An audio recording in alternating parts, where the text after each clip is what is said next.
Welcome to Football Roundup with your host, Randy Silver. We break down the biggest news from the global game, football, every day for you, America known as soccer. We have so much on the agenda today. Let's dive into it. We go over all the different countries you see here, plus international competitions. We're on international break, so we'll focus on the qualifications, games. There are big news breaking from multiple leagues on players. So we have all of it and more. If you want to see a itemized agenda, look at the ticker at the bottom. We have it for you. FIFA has narrowed the list of best players for each respective award, so let's dive into it. Best goalkeeper, Yassine Bono, Thibaut Courtois, Ederson, Andre Onana, Marc-Andre Ter Stegen. This is an extremely tight list right here. You can notice that Argentina's goalie is not on here after winning the World Cup.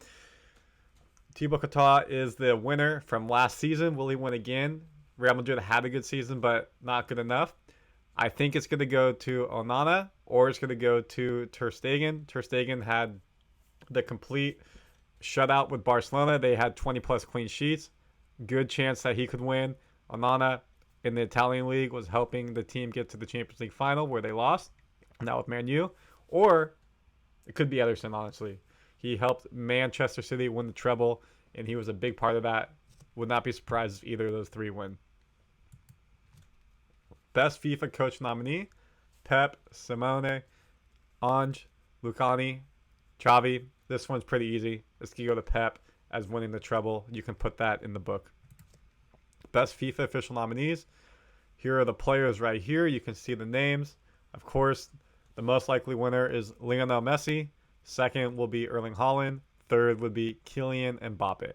However, one thing to make note of is the 2023 Best FIFA Men's Player contains a fan voting element, and it's only from December 19th through August 20th. So this means the World Cup is not included in consideration for this year's Best FIFA Men's Player. So Messi winning with Argentina is not something you can count on. However, he's had a great time with Inter Miami in the short time he was there before August 20th. He helped he helped PSG win the French league, which they do every year, but he was a big part of it. So we'll see how that plays a part.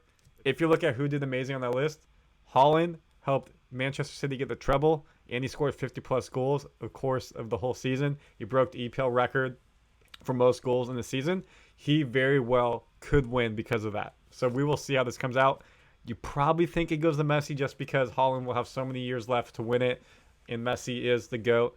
But you never know. If it's not Messi, it'll be Haaland. Some player news. Mcguire, after an up and down time at Manchester United to start the season, tried to go to West Ham. Did not work out. Now back in Man U. Hasn't been playing his best. Got called up to England. Had an own goal while playing for England. He said, "I'm not starting the game in the first 4 games of the season with Manchester United. The story comes to me. I want to play football." West Ham didn't work out. Man United were happy to have me stay and fight for my spot. His mom came out and was talking, defending her son, as there's been a lot of smack talk about him, as a mom would. So just stay on top of this. Kyle Walker signed an extension with Manchester City until 2026. What he said, "We have no excuses here at City. Everything that we've built here, the facilities, the chef, the kitchen, the nutritionist, it's all top notch. Gives us no excuse to not go out and perform at very best every day. There's no excuse." He flirted with going to Bayern Munich. City were able to keep him. Club captain will be continuing forward with the team. John Joe Shelby, blast from the past, you recognize his name. He had some great seasons with Newcastle, Fulham, has completed a season-long move to Turkish side Saykur Rizepor. He's leaving Nottingham Forest with immediate effect. Never had a lot of playing time there. Free kick specialist. In his heyday, he was on the England national team as well. Just never really got over the hump, but you have to say he played really well to get to that point. And then lastly, an update from our previous update a couple days ago. Manchester United, Jadon Sancho. Sancho will remain on personal training program away from the first team group pending resolution of a squad discipline issue. He had a falling out with their coach. Their coach, Ten Hag, said he was not training hard enough. That's why he was in the matchday squad. He responded back saying, "Don't believe everything you hear in the media."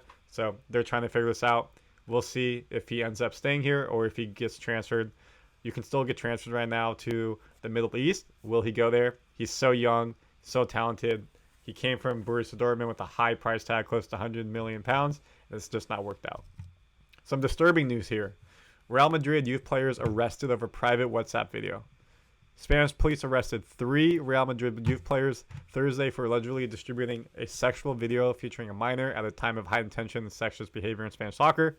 Of course, they're dealing with the fallout still from the women's national team winning the World Cup and the kiss from their FA president on it. One of the players was unwanted.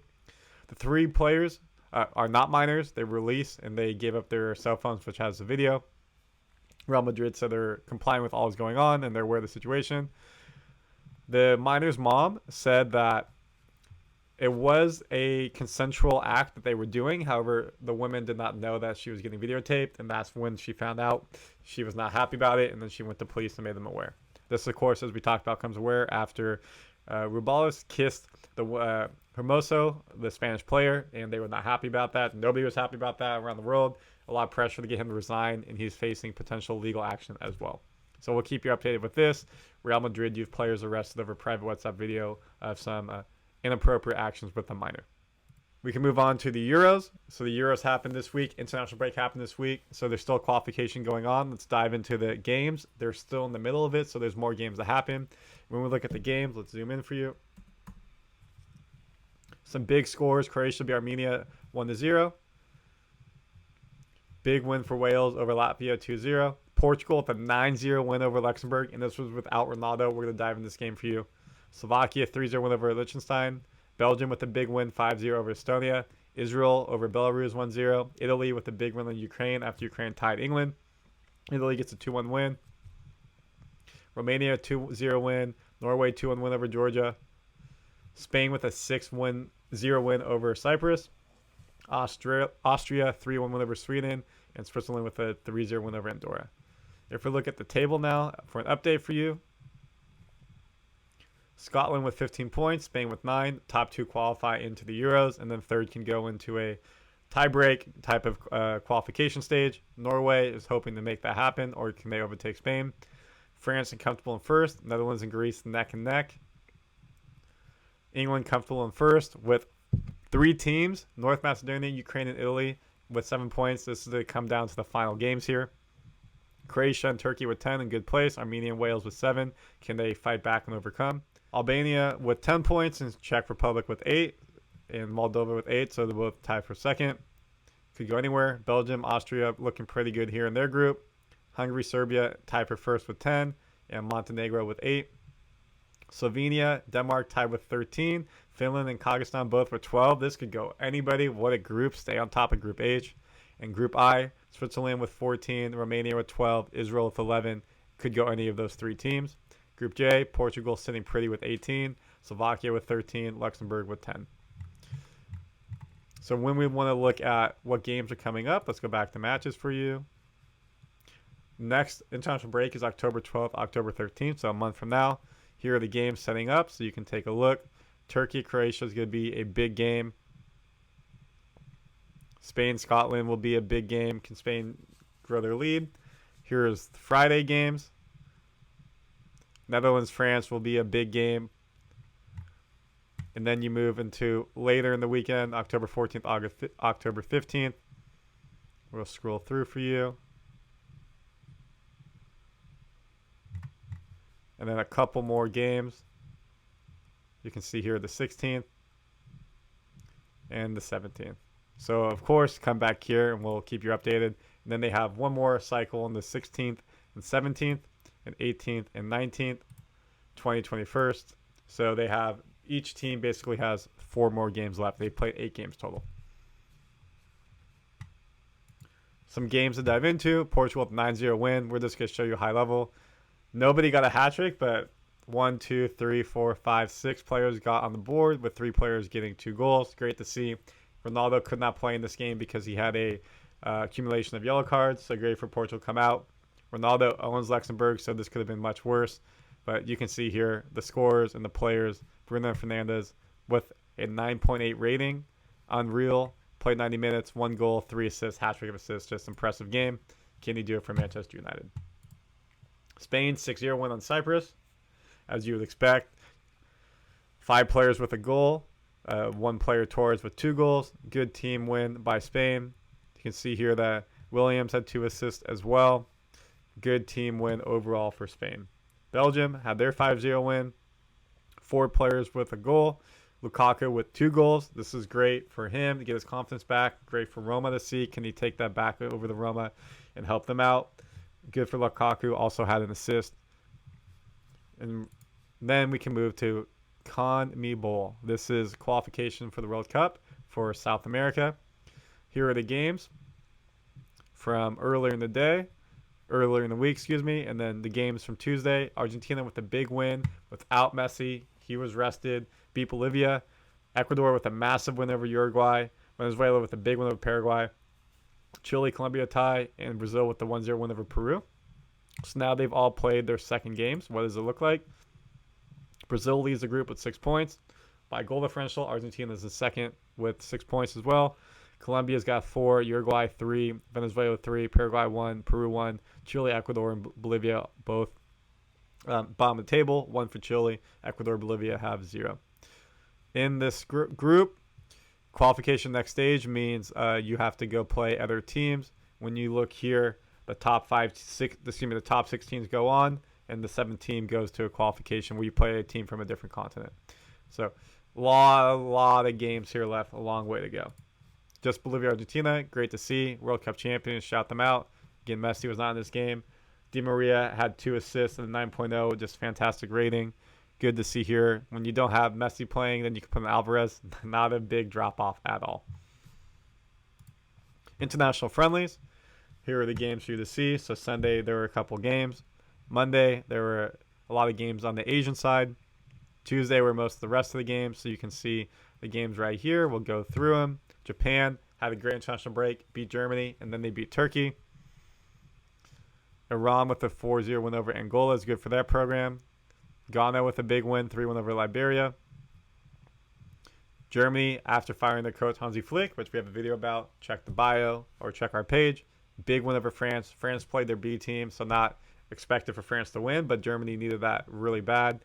And after USA beat Uzbekistan 3-0, Mexico tied them 3-3, so good for the U.S. to show, hey, are we a bit more superior when we have our A team out there and we beat Oman 4-0. Good win for the U.S., so we'll dive into that game in a second. First, we'll show you Germany-France. Muller, quick start, goal in the 4th minute. Sané puts them up 2-0 in the 87th minute. Griezmann with the penalty, 2-1, and that's how the game ends. You can see here how they set up. Set up in the 4-2-3-1. Muller up top. Good for him to be up top. You know, he doesn't have much pace as he used to. Not that he was ever super pacey, but able to be up top and be effective. In France, you can see here, besides Griezmann, you know, a lot of younger players here. Camavinga plays. Tchouameni plays. Normally Coman, but most of their young players were here. It wasn't their A squad. As we said, USA beat Oman 4-0. Our newest international transfer who came over from England, Balogun with the goal, opening up the scoring in the 13th minute. Great for him to go on the board. Erison with a free kick goal in the 60th minute. Pepe gets his second goal of the break. He had one against Uzbekistan as well. Great for his confidence playing in with PSV. And then an own goal by Al Bareki helps make it 4-0. We look at the planning. When we look at the scores, we had a very strong team out there. You love to see it. Had some youth players come in towards the end of the game who got their first caps. We'll talk about, but it's great to see. Starting 5 all in the 7+0 rating. Musa, center midfield, 8.4. The only person missing is Tyler Adams. He's still currently nursing his hamstring. He'll be back, but he get back in there. So when we look at the people who came in, we talk about Pepe getting his goal. Erison got a goal as well. Great for his confidence. And then some younger players were able to get in and get caps. So let's kind of go through some of this for Team USA for you. Here's our team right here. First goal of the game we talked about was Balogun. It was based off of a shot by USA. Goalkeeper parried it back in the middle of the goal. He was right there to put it away. Very easy. And here's the goal for you so you can see it. Cross in the box. Shot. Good shot. Goalkeeper just put it back in the middle of the net. Goal for Team USA. Some pictures to show it. Our captain, Christian Pulisic. Surging forward with our fullback, Sergio Dest.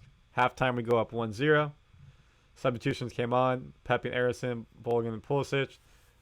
Pepe came on for Balogun at halftime both times. Hey, get our striker some minutes. Good to see. He got his goal, feeling good. Pulisic, our captain, no need to come in. Weston McKennie becomes the new captain, give Christian a break after all he's played. And it's not the best squad that we're playing. Musa going after it. Brent Anderson with a goal to make it 2-0. He took the free kick around the wall. Goalie tried to parry it out, was not able to. Good goal, and here it is. Standing above the ball, about 20, 25 yards out. Curls it around. Keeper could have done better, probably once that back bounces in front of him.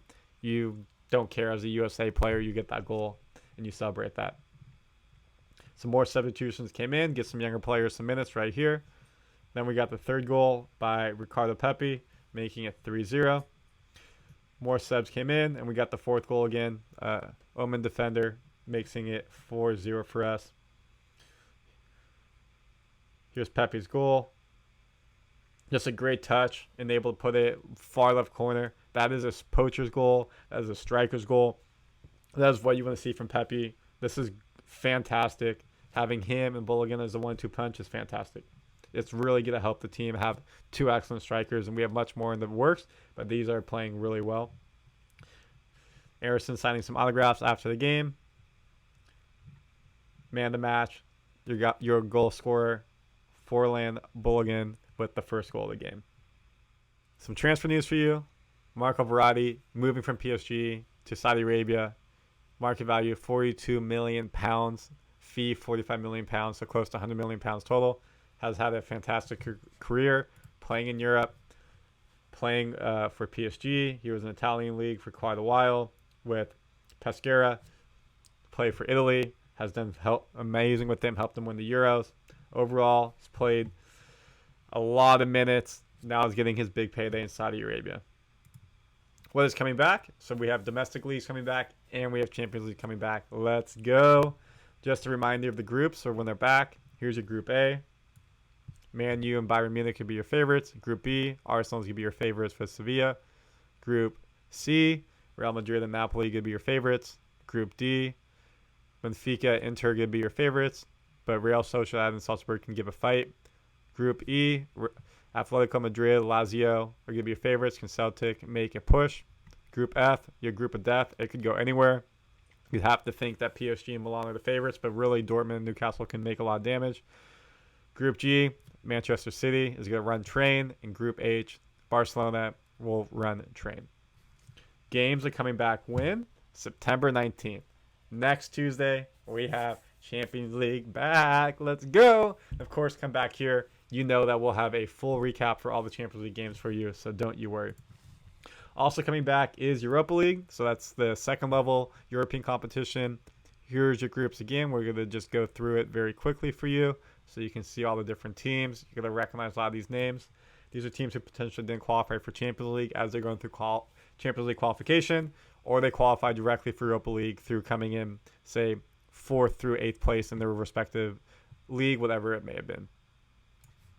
And then same thing for Europa Conference League. This is the third league. Less teams you may recognize. A lot of smaller countries here. A lot of the smaller teams from bigger countries, but good competition. If you're in Europa Conference League, you go to Europa League automatically. If you win Europa League, you go to Champions League automatically. And if you win Champions League, you automatically get to come back to Champions League. Premier League is coming back as well. Here's a reminder of the table with City at top with 12 points. Has not lost yet. Tottenham in second. Liverpool in third. West Ham in fourth. Arsenal in fifth. Bottom of the table, Burnley, Luton Town, and Everton.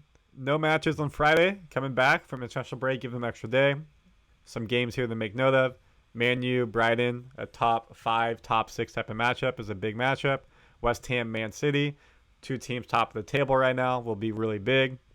Sunday, Everton, Arsenal is always a very feisty affair. Everton looks like they may have new ownership as well, so we'll see how that plays in them playing. Shouldn't, but you never know.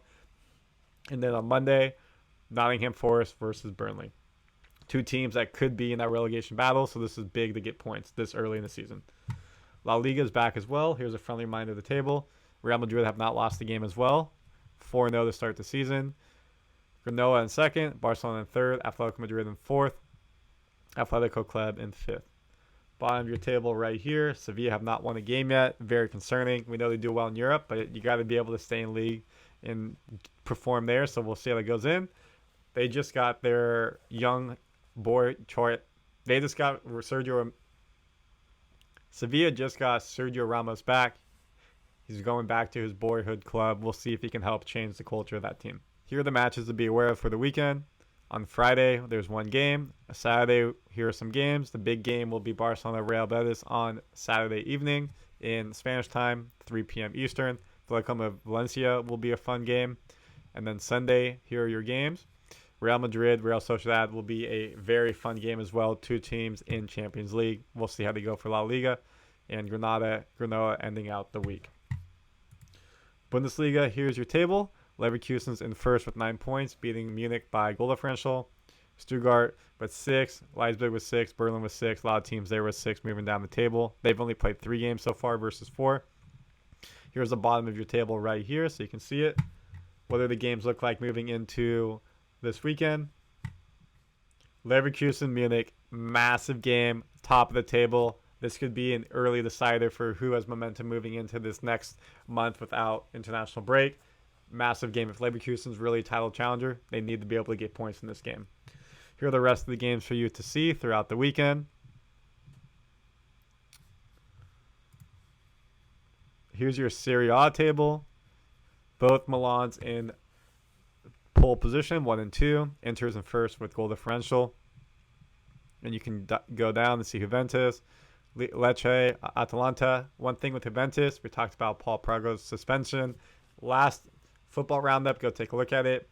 He's confirmed that he took a supplement that he probably shouldn't have. He may be suspended multiple years. If you haven't read more about it, go check out our video on it. We have a specific video. It's in the bio here as well.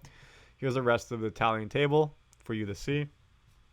Not expecting Roma to be in the bottom 3 at this point. Only 1 point. They need to pick it up. Again, they've only played 3 games as well. When we look at the games for this weekend, Juventus Lazio will be a very, very fun game. You have the Milan derby. Let's go. Always a great game. 12 p.m. Eastern. Set your clocks for that game. Early start on the West Coast. Here are your Sunday games. Atalanta, Fiorentina will be a fun game. And then Monday, here are your games right here as well. MLS, here's your standings update. We're getting close to the playoffs. About, I think, 8 games away, 9 games away at this point. Top 9 make the playoffs, so you can see where teams are at. 34 is your cutoff right now. 6 points between 5-6 teams for that last spot will be fun. Western Conference, here you go. See it. 34 points is your cutoff here so far. And you got 4 or 5 teams within 34 points. This is going to be fun getting down to the final stretch. Can you get into the playoffs? Looking at the games coming, some big games. New York Derby, Atlanta United into Miami. Messi will be back with that team. How will they do? Philadelphia Union FC Cincinnati is a big game for the Eastern Conference. LA Derby right here is going to be a massive game as well. They call it El Tráfico. Lastly, Saudi Arabia. Here are the games for tomorrow. And then the following week. Who do we have going table-wise? Here's your table. This is Benzema's team in first. This is Neymar's team in second. Al-Nassr is Ronaldo's team down here with 9 points, 4 points off. They started the season off a little slow. We'll have all the scores and highlights for you when those happen, of course, here on Football Roundup at the end of the weekend. We went over a lot for you. That's our Football Roundup for midweek, September 14th. Comment your thoughts. Of course, subscribe here. We'll keep you updated.